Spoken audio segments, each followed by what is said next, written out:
नमस्कार, मी निलिमा पन्हाळे. माझ्या पप्पांचं ॲक्च्युली असा इश्यू झालेला की पप्पांना थोडं दिसण्यामध्ये कमी थोडंसं धुरसट दिसत होतं. सो मग मी एकदा जस्ट एक चेकअप म्हणून डॉक्टरांकडे एकदा चेकअप करायला घेऊन आलेली काडगे सरांकडे. सो त्यांनी सगळ्या टेस्ट करून असं सांगितलं की पप्पांच्या डोळ्यामध्ये मोतीबिंदू आहे. सो त्यानुसार मग आम्ही मोतीबिंदू ऑपरेशन करायचा डिसिजन घेतला आणि ह्याच आठवड्यामध्ये पप्पांचे दोन्ही डोळ्यांचे ऑपरेशन झाले.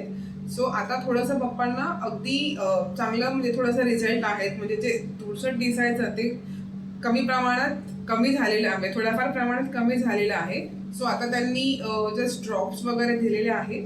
सो आता त्यांना आणि पहिल्यापेक्षा खूप चांगला रिझल्ट आहे. सो आणि इथल्या स्टाफबद्दल पण सांगायचं झालं सर, इथला स्टाफ पण खूप सपोर्टिव्ह आहे आणि म्हणजे त्यांनी आम्हाला खूप काउन्सिलिंग सपोर्ट आणि सगळ्यात चांगल्या बाबतीत आम्हाला त्यांनी गायडन्स पण केला. सो त्या टीमचे पण आम्ही मनापासून आभार मानतो.